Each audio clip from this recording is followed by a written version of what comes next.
Bienvenidos. A pocas horas de abrirse las urnas, tenemos hoy una entrevista especial con el candidato Gustavo Petro.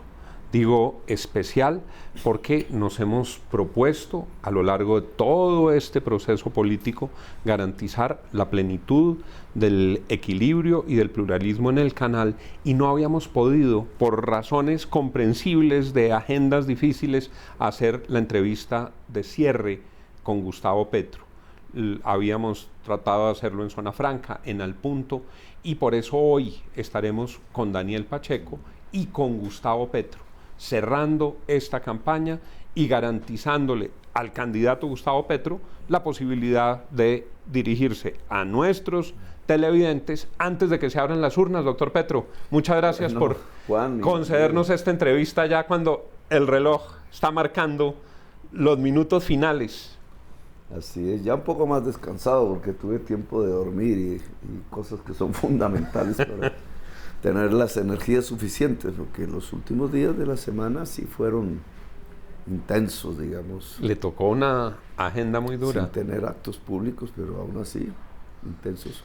Gustavo, usted después de la primera vuelta dijo, salí con una ala rota.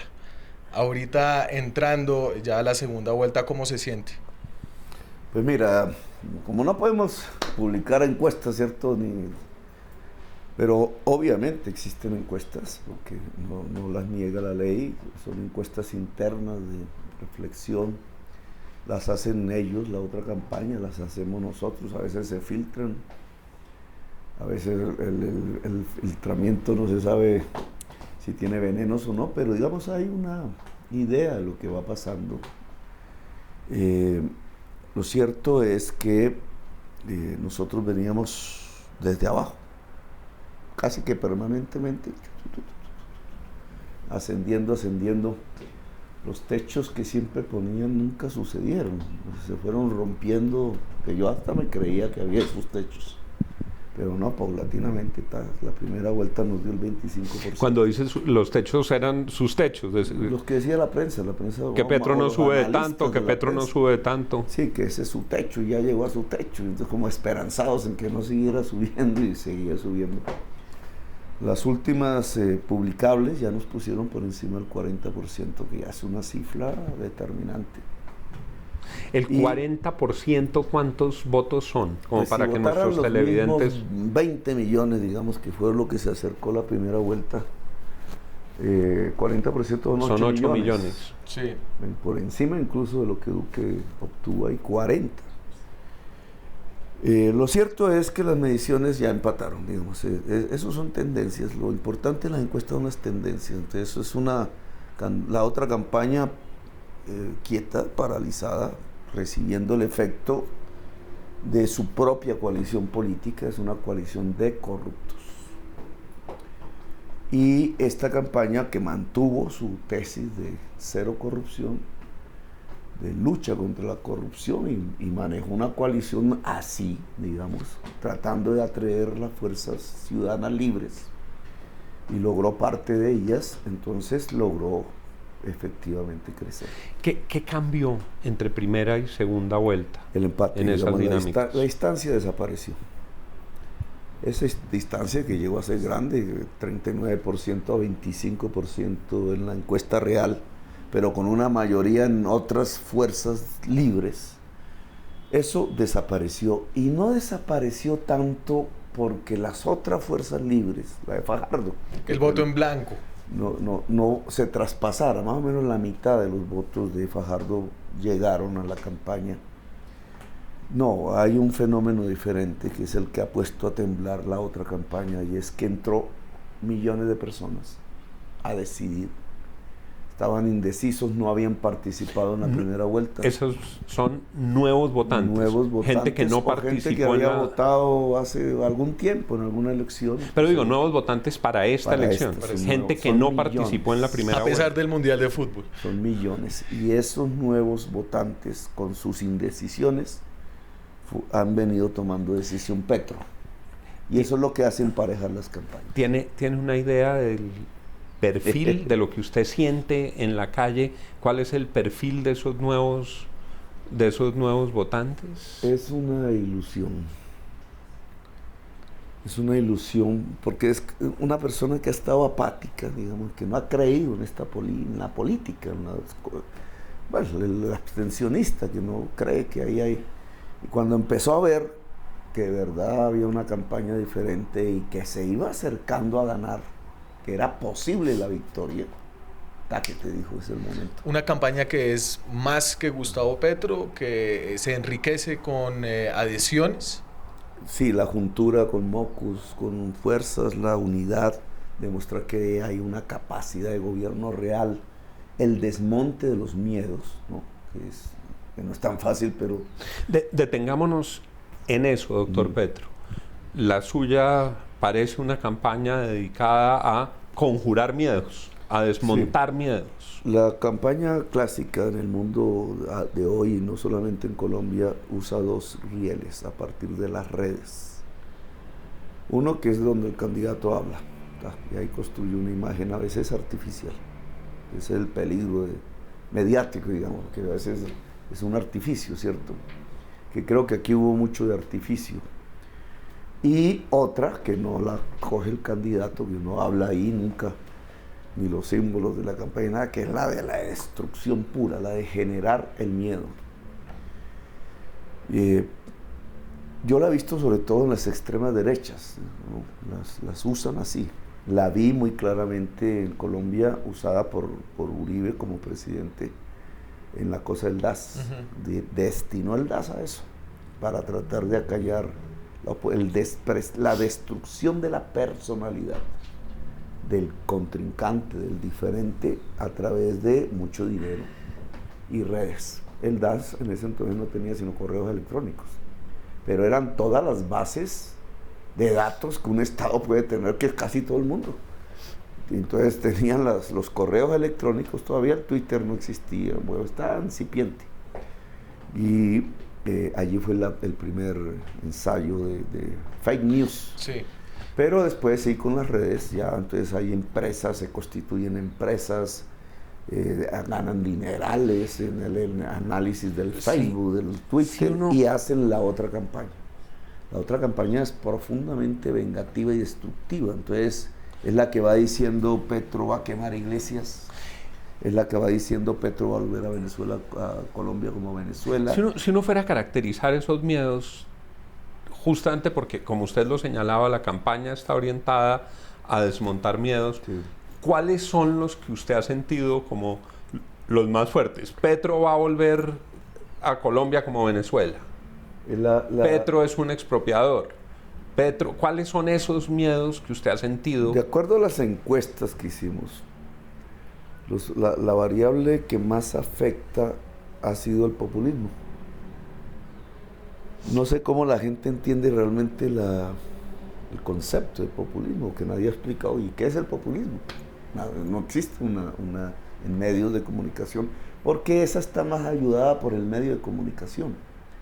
Aunque usted observa al periodista, usted sabe qué canales y de qué grandes emisoras, tratando de insinuar la palabra expropiación, en realidad lo que sí insinúan todos los días es el populismo. Eso es populismo. Quizás lo asocian un tanto con Venezuela, porque hay un populismo venezolano. No lo asocian con el populismo de derechas. Vamos a poner presos a los que consumen droga. Eso es populismo de derechas. Gustavo, sí. Pero ese es lo que nos da. Entonces nosotros hemos desmontado miedos.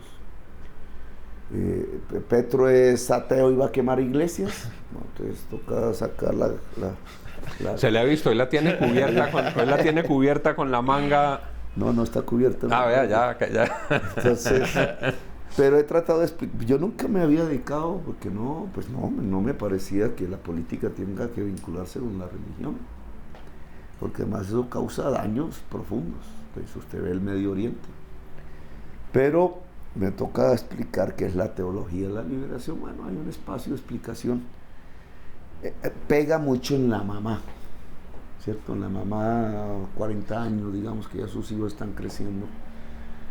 La mamá antioqueña, ¿cierto? La mamá antioqueña que, pues la sociedad antioqueña de muchos hijos, la de 40 años, 50 años es una mamá. Y entonces le van diciendo es que ese Petro va a quemar las iglesias, o ese Petro va a volver esto como Venezuela, o ese Petro va a dejar que los niños fumen marihuana, ¿cierto? Entonces, bueno, drogas. Y ella está viendo su barrio, ¿cierto? Y ella va viendo al muchacho callejeando, dicen allá. Y entonces, claro, dice, uy, Petro puede, esos que están callejeando cogen a mis hijos y los llevan a malos pasos. Y entonces van generando un miedo. Y la mamá, claro, no le llega la otra campaña, mientras tanto, entonces, no, es que ese que está callejeando va a pasar a jornada completa, porque Petro va a garantizar la jornada completa. Y entonces va a callejear menos.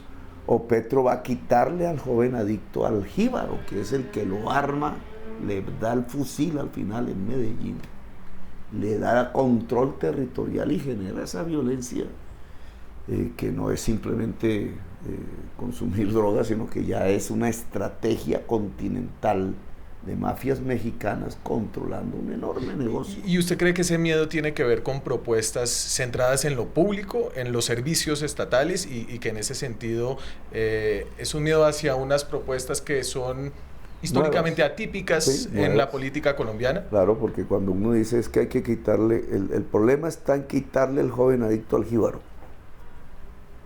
Eso no, pues no se ha visto. Nosotros lo vimos aquí en el Camal, sí, aquí hay una práctica en Bogotá y la gente una parte dijo, oiga, puede ser más importante, porque si el joven adicto hablas con un médico, una psicóloga, en vez de un policía, que el policía lo lleva a lo que él sabe, pues al calabozo, y se desactivan esas esferas clandestinas de la adicción de las drogas, y el jíbaro se va del barrio. Ahí hay paz, ahí hay posibilidades. No es que sea automático, porque todos sabemos que la adicción de drogas científicamente no tiene un tratamiento, no hay una medicina. Tiene que ver con perfiles personales. La adicción a las drogas ocurre en las personas más débiles de la sociedad, que no necesariamente son las más pobres, sino que se afectan por una sociedad sin afectos, competitiva, y los va destruyendo. En todos los estratos. En todos los estratos. En el Bronx no era el pobre que llegaba al Bronx. En el Bronx había el Bronx de todo. Era gente de todos los estratos profesionales que terminaban ahí en esa condición. Así es. Estamos con Gustavo Petro. Esta es la última entrevista que concede en televisión a pocas horas de que se abran las urnas. Ya regresamos.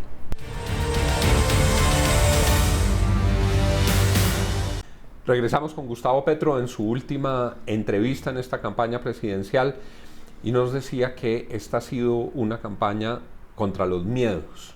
Hemos hablado del miedo de la madre típica antioqueña, de muchas madres en Colombia, y de otro gran miedo al que le voy a pedir, doctor Petro, que se refiera, que es el miedo a la venezolanización, sí, el miedo a Maduro, el miedo a que este país tenga tránsitos similares a los que está viviendo Venezuela. Sí, que es otro miedo generado desde la otra campaña. Sin que Duque lo diga, pero más o menos, mira, este libro es parte de mis lecturas antes de comenzar la campaña, porque quedó interrumpido. Es un señor que fue ministro, Nicolás Stern, fue ministro de Hacienda en Inglaterra, en el y es un miembro de la corte, Sir Nicolás Stern. Y hace una teoría desde el neoliberalismo, desde la economía ortodoxa dominante sobre el cambio climático. Yo tengo libros más críticos. Estaba escribiendo un libro de este tema, más economista, pero aquí... Ese es muy famoso, el informe Stern. El informe Stern muestra, él termina con su tasa carbón, que yo pienso ponerla a las importaciones, que es la manera de medir los gases de efecto invernadero. Pero bueno, el tema central de esto, ¿qué es? Que esta es una preocupación mundial, porque la vida se puede acabar si no actuamos. Y la causa de eso es el uso intensivo del petróleo y el carbón. Peor el carbón que el petróleo. Los combustibles fósiles en la economía moderna generan los gases de efecto. Esto divide el mundo en dos. ¿cierto? Con sus diferentes enfoques, etcétera.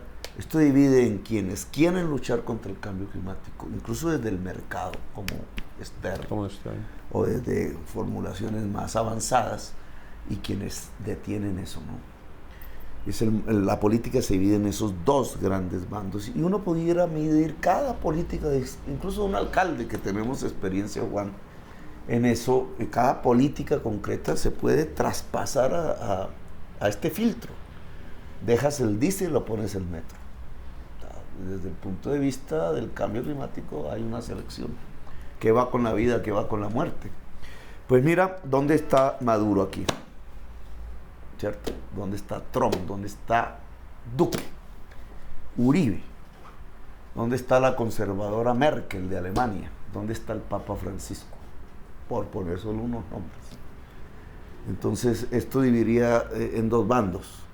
Petro está luchando contra el cambio climático. Su vida reciente, porque esto es un tema nuevo, ¿no?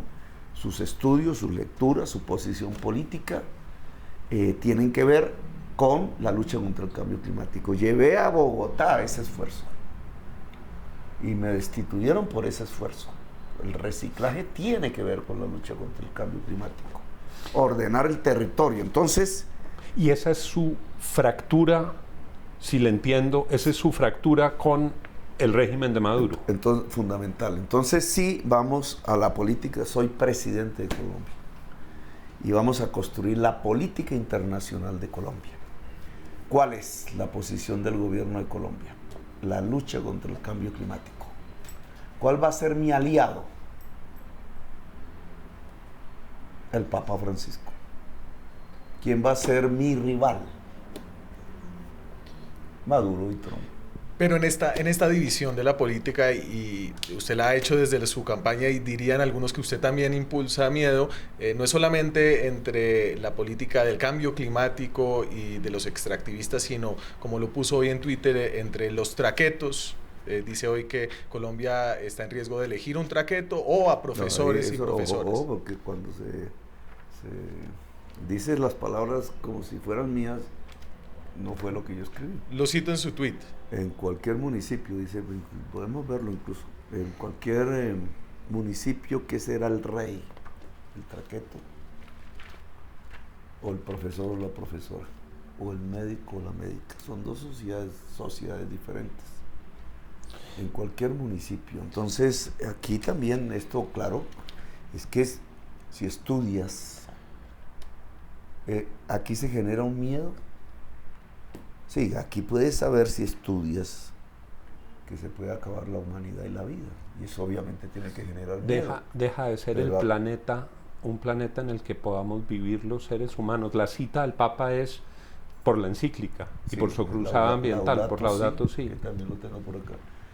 Pero es un texto hermoso. Pero igual, digamos, tiene la misma sustentación científica. Stephen Hawking le puso el plazo. Si en 20 años no tomamos las medidas, en 200 años se acaba la vida humana. Eso es un miedo de un físico que iba a morir, además. No, es un mensaje para que actuemos. Actuemos y el miedo se disipa. Pero actuar, ¿qué significa? Tenemos que separarnos del petróleo y del carbón. Mañana ¿Eso Colombia... lo entiende Maduro? No. ¿Eso lo entiende Petro? Sí. ¿Cuál es el aliado de Maduro en Colombia? Duque. ¿Y cuál es el rival de Maduro en Colombia? Petro. Pero esto, como no se manejan los medios, no se discute, yo no sé si se habrá mencionado a Nicolás Stern en las grandes cadenas de televisión, pero como esto no lo logra captar la población, entonces ahí donde surge la otra campaña con el veneno. Es que Petro trajo a Chávez a Colombia, entonces él va a crear el chavismo. No le muestra las cartas del año 2006 donde dije... no se puede llevar a Venezuela hacia Cuba porque eso es un anacronismo. No se leen las cartas del 2010 que produje. No pueden retirar a Venezuela del sistema interamericano de derechos humanos porque pueden conducir eso a una dictadura y no a una democracia. O todo el debate durante todos esos años, que ustedes lo pueden ver entre otras en YouTube, en la reunión de Cochabamba antes de la COP21, siendo yo alcalde, fui invitado a Cochabamba. La COP21 es la conferencia de las partes de la Convención de Cambio Climático. Cambio climático, y ver la posición de Maduro y la posición de Petro. Usted escribe ahí: mañana Colombia puede escoger si prefiere un traqueto como rey en la sociedad de cada municipio, o el profesor, la profesora, el médico o la médica. Sí. Y entonces hay diferente a lo que un dijiste. miedo.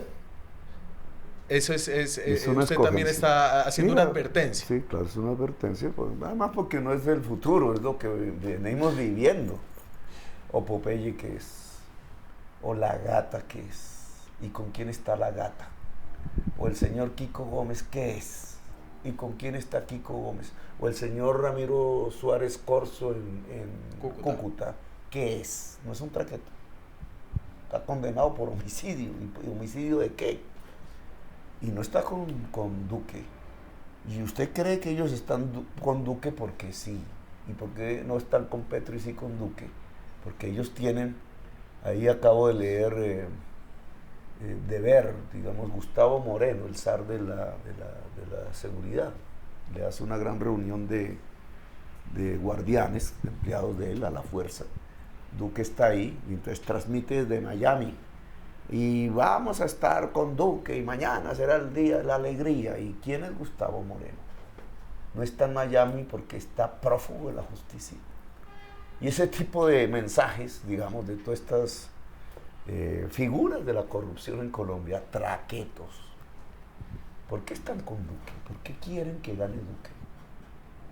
Porque van a seguir en su función social, que no es simplemente la de enriquecerse ilícitamente, sino además de ser personas que admiran en la sociedad, que es lo peor, pues, porque Al Capone por lo menos se avergonzaba y se tapaba, pero la ciudadanía gringa no admiraba a Al Capone.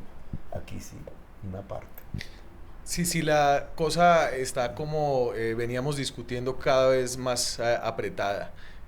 Usted antes de la primera vuelta había hecho advertencias sobre su falta de confianza en las garantías del sistema electoral. Yo quería saber usted cómo enfrenta ahora esta segunda vuelta en cuanto a los resultados y si va a aceptar los resultados. Son 56.000 votos que encontramos nosotros como efecto de una manipulación de formularios.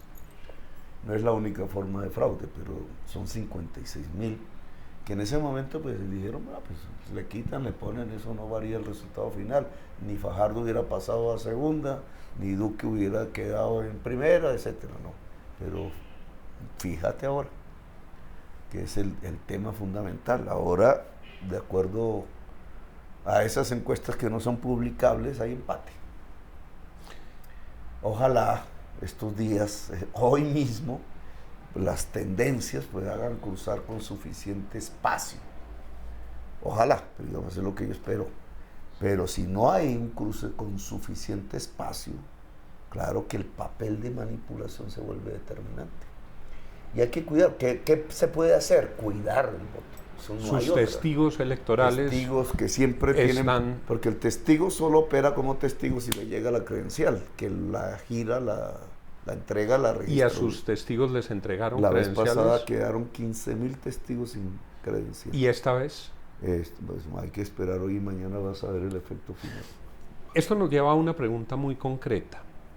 El sistema electoral colombiano es malo. Hace que lo que mañana la gente recibe son datos de un preconteo que no tienen efecto jurídico. Eso no es un escrutinio. Solo tiene efecto mediático. Solo tienen efecto mediático. Cuando las diferencias son holgadas, los candidatos reconocen el triunfo o la derrota. No hay problema. Y si no son holgadas, esperan al escrutinio.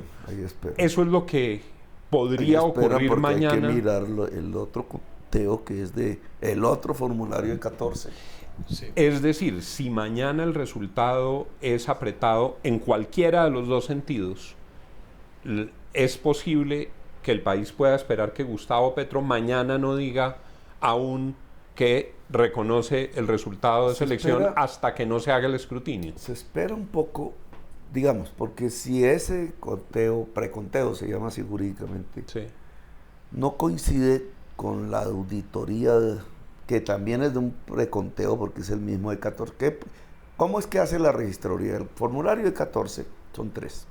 Entonces uno lo firman ahí, y va alguien del jurado y por teléfono se comunica. Edad de piedra, ¿no? Sí, ese es el preconteo. Y ese es el preconteo. Lo que nosotros anunciamos. Y entonces puede, sí, claro, ahí uno dice, pues claro, el que dice o el que escucha o cómo, o el software, que era lo que nosotros criticábamos. Entonces, pero hay una auditoría que uno le puede decir, ¿cierto? Ese preconteo está como oscuro, ¿cierto? No está coincidiendo. Entonces ahí hay una medida de prevención. O puede coincidir, digamos, ¿no? Entonces, ¿no? O puede que las distancias al final no sean tan estrechas que entonces se vuelve inocuo. Para uno u otro lado. Para uno u otro lado, y entonces en general el que va perdiendo dice, bueno, acepto los resultados y se genera lo que ha pasado en los últimos años. En realidad yo no creo que Santos haya ganado por fraude en sus 2 vueltas. Le ganó a Mocos muy lejos, como para que subir. Y en la última, don Zuluaga también logró revertir el resultado de primera vuelta. Pero fíjate que la última es que hay se habla de un fraude probado. Es en la primera elección de Uribe, cuando el paramilitarismo tiene el control de las mesas. Y entonces aparecen las declaraciones del DAS y de la actividad que se hizo en Magdalena y en el Cesar. Serpa nunca peleó eso, era el candidato derrotado, nunca, pues además yo creo que ni se dio cuenta. El hijo ahora está con Duque, así que uno dice, pues si Gaviria está con Duque, entonces al final, pues tampoco era que estuvieran muy interesados en que fuese la voluntad real de la ciudadanía. Yo sí estoy interesado en que sea la voluntad real de la ciudadanía, cualquiera que sea, porque cada una de esas tiene una consecuencia. Eso, doctor Petro, y nos indican los productores que se nos ha agotado el tiempo, pero para poder concluir este punto, eso lo que quiere decir es que si el resultado es estrecho, usted pedirá que se adelante el escrutinio antes de reconocer cualquier resultado. Nuestra auditoría, que obviamente la gente no tiene por qué decir, es que la auditoría de Petro, pero para nosotros sí tiene un valor, porque es nuestra forma de controlar. Si el resultado es estrecho y su auditoría indica que no cuadra, que hay algo raro, ya toca decirlo. Pero eso dejámoslo ahí, o esperemos que eso no ocurra, porque eso sí pone en inestabilidad la situación política. Lo cierto es que hoy hay un empate, hay una consulta. Cuando tú me hablas del traqueto de Mitrino, es que hay una consulta, la verdadera consulta anticorrupción es mañana. Esa es la verdadera consulta anticorrupción, la verdadera consulta sobre el fracking, todo esto que hemos hablado durante estos años en el sur del Cesar. A mí se me sorprendió, digamos, porque el candidato Duque ha dicho fracking, ¿cierto? Allá medio se voltea, pero gana en el sur del Cesar. Es decir, está indicando esa votación así, buenas de primeras, antes de la segunda, que la gente quiere el fracking. O la de Bucaramanga respecto al agua del páramo. Es que no estamos hablando de un tema que no está en la campaña, es que un candidato tiene una posición y el otro la otra. La ciudadanía escoge. Y esa es una consulta, o en Cajamarca y Ibagué, imagínense toda la consulta de Cajamarca que fue, y ganó Duque. La Colosa. Y ganó Duque, entonces en Cajamarca ganó Duque. Pues ahí, o el metro en Bogotá también entra en consulta porque son recursos nacionales. Entonces, digamos, estas elecciones no son un juego ahí de, vamos a ver si hacemos una polla, ¿no? A ver quién gana y tal, y como un juego en el Mundial. No. Esta es una consulta. La decisión que tome la ciudadanía, respetable, es la decisión. Si la ciudadanía al sur del Cesar dice Duque, pues plantear después una consulta antifracking en el sur del Cesar se vuelve inocuo. O la del Bucaramanga, o la de Cajamarca y Ibagué. Pues, si es que la misma, como me dijo el ministro de Hacienda cuando estaba saliendo de la alcaldía, no es que la gente eligió a Peñalosa, Petro. Eso significa que el proyecto de metro no va. Yo quedé así, pero en cierta forma, pues sí, pues la gente escoge lo otro. Imagínese cómo estará Peñalosa esta noche. Claro, porque vuelve otra vez vuelve a jugársela. Se nos ha agotado el tiempo. Yo le agradezco mucho. Dale, en gracias, nombre de Juan, nuestros televidentes y del derecho de nuestros televidentes a escuchar en esta campaña las posturas de los dos candidatos que disputan la segunda vuelta. Por eso queríamos que tuvieran ese derecho a escuchar a Gustavo Petro. Gracias, doctor Petro. Bueno, gracias a ustedes. Gracias, Daniel. Y a ustedes. Gracias a nuestros televidentes. Feliz noche para todos.